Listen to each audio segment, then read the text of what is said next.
Assalamualaikum warahmatullahi wabarakatuh. Oke sahabat biologi, kembali lagi kita ke soal SIMAK UI 2019 ya. Oke.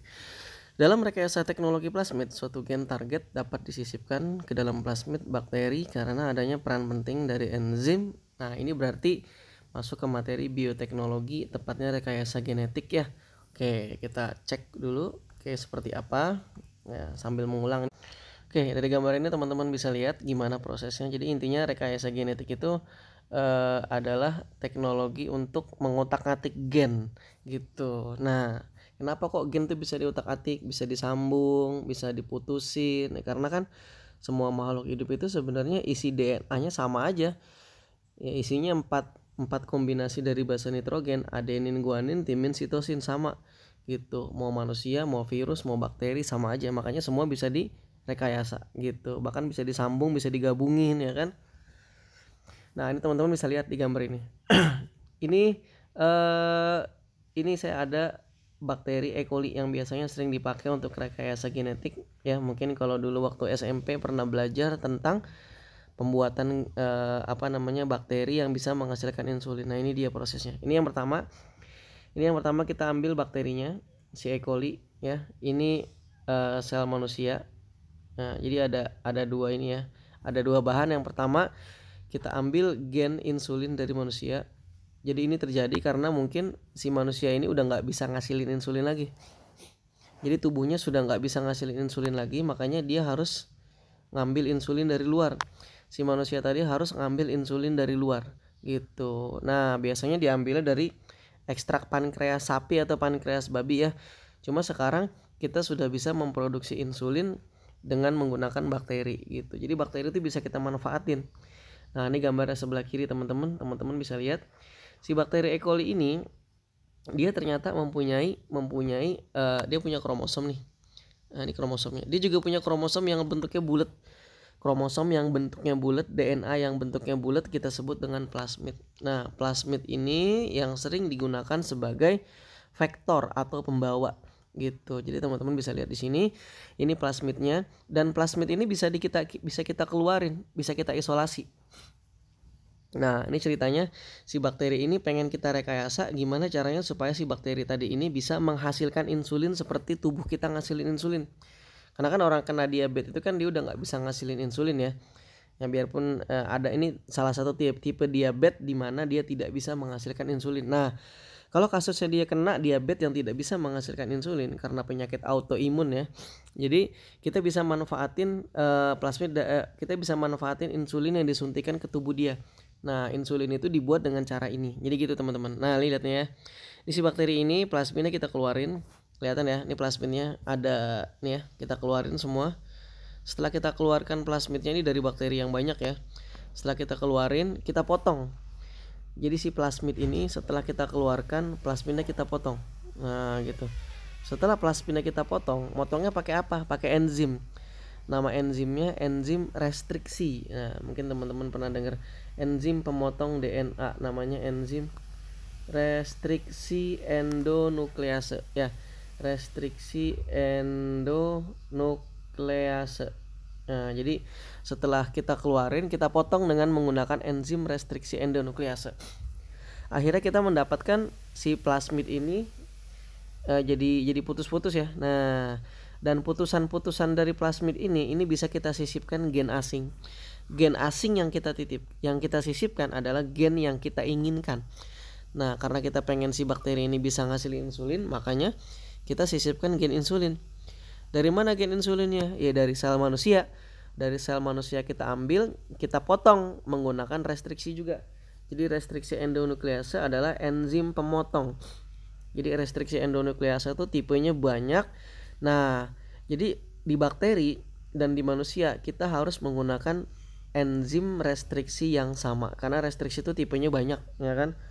Jadi restriksi itu sebenarnya adalah enzim yang memang sudah dihasilkan oleh bakteri dan enzim ini bisa kita pakai untuk proses rekayasa genetik. Jadi restriksi endonuklease itu semacam apa sih? Kalau di tubuh kita tuh mungkin kayak sistem imunnya bakteri ya. Jadi kalau ada virus masukin DNA-nya ke dalam tubuh bakteri, maka bakteri akan ngeluarin restriksi buat menghancurkan DNA-nya virus. Jadi ini sebenarnya sistem imunnya bakteri. gitu. Tapi enzim ini kita bisa pakai ya, kita bisa produksi massal terus kita gunain buat rekayasa genetik. Nah, gitu ya.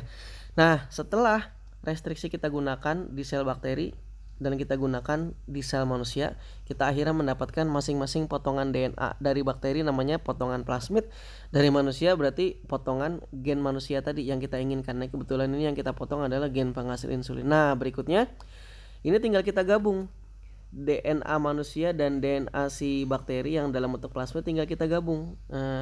Kita gabung supaya mereka bersatu ya, karena mereka menggunakan enzim pemotong yang sama, otomatis potongannya pun pasti bisa nyambung. Nah, untuk menyambungkan kita butuh enzim lagi untuk menyambung ikatan DNA-nya lagi. Nama enzimnya tuh ligase. Jadi kita menemukan dua enzim di sini teman-teman ya. Pemotong namanya restriksi, penyambung namanya ligase. Nah, kalau udah nyambung maka akhirnya si bakteri ini akan mempunyai plasmid yang berisi gen penghasil insulin.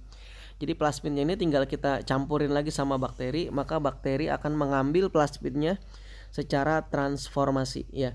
Jadi kalau plasmid yang udah kita utak-atik ini kita potong, kita sambung, kita campurkan dengan bakteri lagi, maka beberapa bakteri akan mengambil lagi DNA plasmid tadi secara transformasi.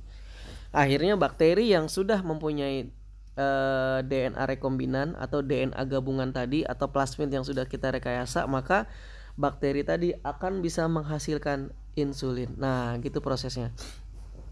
Biarpun pada kenyataannya ada juga bakteri yang tidak mengambil itu teman-teman. Gitu, ada bakteri yang tidak mengambil plasmid rekombinan tadi. Nah, ini kita lihat. Terus cara menyeleksinya gimana? Nah, ini dia. Nah, untuk bakteri yang tidak mengambil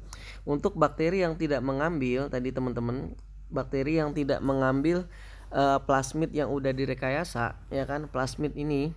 Nah, caranya adalah ngeceknya pakai ini teman-teman, pakai media. Jadi ntar kita buat pakai ini. Nah, ini kita lihat di bawah nih ya. Kita lihat di bawah, bentar. Saya perbesar ya. Nah, jadi caranya gitu. Caranya kita buatin media ini media agar ya. Biasa kalau bakteri ngembang biakinnya kan pakai media agar. Nah, di media agar ini kita kasih antibiotik teman-teman. Kita berikan antibiotik di sini ya kan, salah satunya ya kan. Kalau di sini dikasih, jadi ada proses penyeleksiannya lagi gitu. Biasanya bisa dengan mencampurkan, biasanya sih kalau beberapa tuh mencampurkan laktosa dan mencampurkan antibiotik. Nah, bakteri yang mati berarti dia nggak punya plasmid, karena biasanya di plasmid itu ada gen kebal, gen resisten terhadap antibiotik tertentu. Jadi nanti setelah udah kita campurkan, kita masukin plasmid ini ke dalam bakteri buat menyeleksi mana bakteri yang udah punya plasmid rekombinan dan belum. Salah satunya adalah dengan merekayasa isi dari media. Jadi ada proses penyeleksian lagi teman-teman gitu, supaya kita dapat bakteri yang memang udah bener-bener direkayasa. Karena nggak semuanya bakteri itu akan mengambil plasmid tadi secara transformasi, jadi tetap harus diseleksi lagi. Nah, setelah kita seleksi dan kita dapat, baru kita perbanyak lagi bakterinya. Nah, gitu kira-kira prosesnya teman-teman ya. Oke. Nah, itu udah tadi ya. Nah, ini kebetulan soal tadi juga membicarakan enzim-enzim ya, ini ya, macam-macam enzim ya. Jadi tadi kita udah dapat enzim yang namanya apa tadi? Enzim ligase buat menggabungkan DNA ya, buat menggabungkan plasmid dengan DNA asing. Kita juga udah mendapat enzim pemotong namanya restriksi. Nah, kita mau mempelajari enzim yang lain, soalnya di soal tadi ada tuh. Nah, mungkin teman-teman pernah lihat gambar ini. Ini adalah gambar replikasi DNA ya kan. Ini gambar replikasi DNA. Di mana DNA induknya ini, yang ini ya. Ini DNA induknya nih. Sebelah kanan. Oke, saya gedein dulu. Nah, ini DNA induknya ya. Ini DNA induk yang akan direplikasi. Nah, ini hasil replikasinya, yang ini satu, ini yang dua, yang ini. Nah, ya. Teman-teman bisa lihat di sini, sebelum DNA induk ini direplikasi, ya kan? Kalau dia mau direplikasi, maka DNA ini harus dibuka dulu. Ini dia, nomor 9. Enzim nomor 9 yang membuka. Nah, enzim yang membuka ikatan hidrogen antara dua untai DNA ini namanya enzimnya helikase. Jadi kalau di soal ada istilah, nggak tahu tadi ada helikase apa enggak. Helikase itu berarti enzim yang memotong ikatan hidrogen antar dua untai DNA. Gitu, DNA induk. Ya. Jadi yang nomor 9 ini adalah helikase nama enzimnya. Nomor 9 itu helikase ya. Kita sambil belajar beberapa enzim. Nah, yang berikutnya ketika enzim ini udah DNA ini udah dipotong, harus ada yang megangin di ujungnya. Nah, ini yang enzim yang mengurangi ketegangan untai DNA ya kan, ketika lagi dipotong sama helikase. Nama enzimnya itu topoisomerase. Topoisomerase ya. Jadi yang mengurangi ketegangan supaya kayak orang gunting kertas kan ya. Jadi nomor 9 tuh kayak guntingnya, nomor 11 itu yang megangin kertas di ujung. Ini juga ada yang megangin nih, nomor 10 juga megangin juga. Ini nomor 10 ini bikin supaya ini nggak ngelipet lagi kan, DNA tuh ngelipet ya. Nomor 10 tuh mencegah pelipatan DNA juga. Nah, ini protein single strand binding protein namanya. Single strand binding protein ya. Jadi itu ya enzim-enzimnya. Nah, terus yang membentuk untai DNA baru. Untai DNA baru komplemennya ini kan pengen digandain DNA-nya setelah dipotong kan nanti dibentuk pasangannya ya. Nah, ini yang nomor 8 ini dia. Ini namanya DNA polimerase. DNA polimerase yang membentuk untai baru dari rantai DNA induk gitu ya. Jadi penggandanya DNA polimerase. Ingat ya teman-teman ya. DNA polimerase bukan RNA polimerase.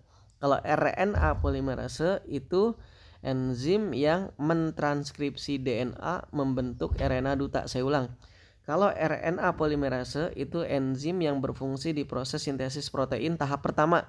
Namanya transkripsi. Jadi enzim yang membentuk RNA duta atau messenger RNA dari DNA. Itu nama enzimnya RNA polimerase. Beda dengan DNA polimerase. Nah, itu ya. Terus apalagi yang belum? Yang belum itu, nah ini aja cukup deh kira-kira teman-teman. Jadi ini sampai sini teman-teman udah kebayang ya. Oh iya, teman-teman lihat ini replikasi DNA ini yang di atas dengan yang di bawah berbeda ya. Karena arahnya juga berbeda nih teman-teman lihat. Kalau yang bawah itu kan pembentukannya arahnya beda nih dari kiri ke kanan ya. Pembentukannya dari kiri ke kanan, kalau yang atas tuh dari kanan ke kiri. Nah, gitu. Jadi beda. Yang bawah tuh cepet prosesnya. Namanya untai maju. Untai maju atau untai cepat yang bawah ya. Nah, yang atas itu untai lambat. Jadi terbentuknya sedikit, kepotong ya kan. Terbentuknya segini dulu. Nah, di sini kebentuk lagi. Nah, nanti jadi terbentuknya terpotong-potong yang bagian atas. Makanya disebut dengan untai lambat. Ya, fragmennya pendek-pendek tapi nanti juga akan disambung gitu. Akan disambung-sambung juga nanti.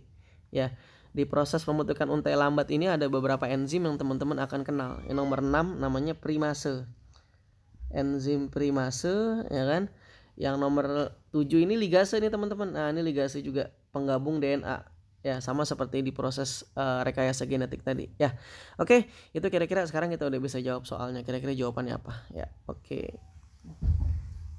Nah, ini dia soalnya, kembali lagi. Dalam rekayasa teknologi plasmid, suatu gen target dapat disisipkan ke dalam plasmid bakteri karena adanya peran penting dalam rekayasa genetik teknologi plasmid. Suatu gen target dapat disisipkan ke dalam plasmid karena adanya peran penting dari enzim. Jadi udah jelas tadi teman-teman ya. Yang pertama adalah menggunakan enzim pemotong restriksi endonuklease dan yang kedua adalah menggunakan ligase. Oke, jadi jawabannya yang A, udah jelas. Nah, ini bukan ya. Ini berfungsi di proses transkripsi sintesis protein. Ini enzim yang fungsinya mengurangi ketegangan DNA ketika habis dipotong sama helikase di proses replikasi DNA. Primase ini enzim yang terdapat di untai lambat proses replikasi DNA, ya kan, namanya primase.